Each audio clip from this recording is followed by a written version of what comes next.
This week's episode dedicated for the Refuah Shlema Velka Bas Chai Rivka, for those suffering from the virus and any illness, and for those that are healthy, may you stay healthy, and we should quickly see a glorious end to all of this.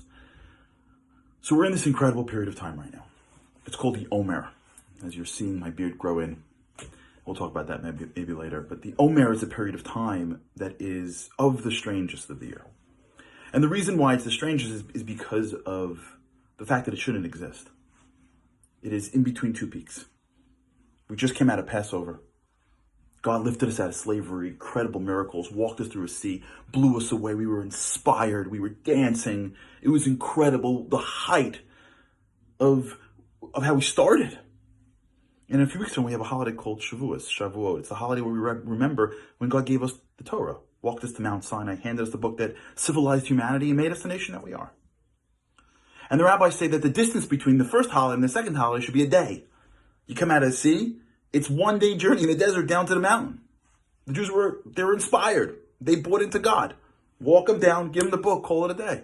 Right? Always be closing. The rabbis didn't say that part, but you get the point. What took so long? Why in the world did we go from leaving the sea and then over 40 days later walking down to get the mountain? Why did God wait so long? And there are a lot of answers, but I want to give you one. It has to do with one of the greatest and most misunderstood aspects of our lives and our growth. One of the greatest reasons why we're not more is because we misuse the most powerful thing that we have, which is inspiration. We don't understand it, so we misuse it. What is inspiration? We think inspiration is the times in which we grow, right? You do something, you don't like it. I should eat better. I should speak better. I should study more. I should be better.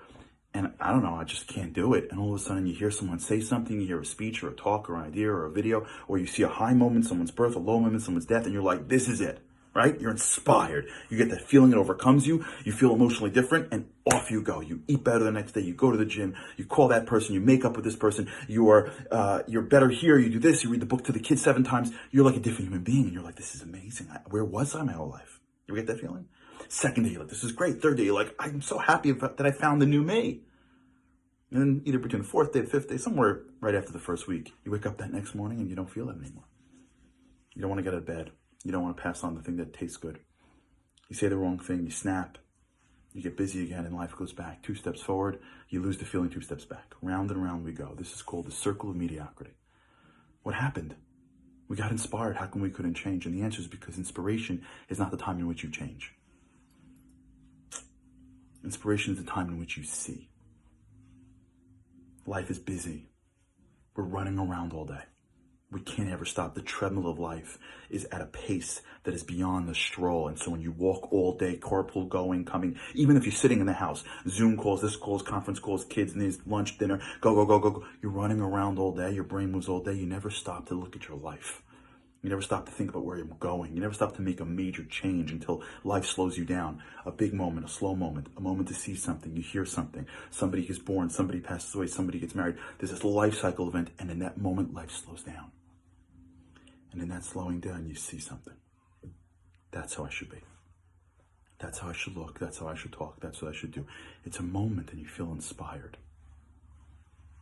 That's not the moment where you grow. That's the moment where you see something. Growth takes place in the desert, in the darkness, in the rain, every morning, a week later, when you don't feel it, when you don't want it, but you keep putting one foot in front of the next because you remember what you saw, and you know you'll get inspired again, and you know that the next time you get inspired, you want to be further down the road.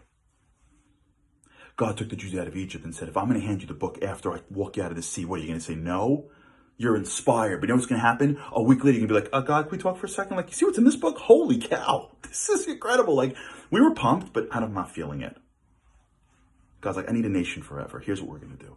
You see you're inspired. You walk out of that thing. You feel great. Guess what? I'm sticking you in a desert, not for a day, not for a week, for over a month. Because if you start working on yourself in that desert, if you take what you saw at that sea and you keep it going, you keep the fire going on your own, you keep on walking, when you walk up that mountaintop and you see me at the end, I'll be yours forever. This is a time in which we implement the things that we want to be. This is not the time to be inspired. It's a time to be implementers. And if we implement the things that inspire us, when we get inspired again, then we'll really change our lives.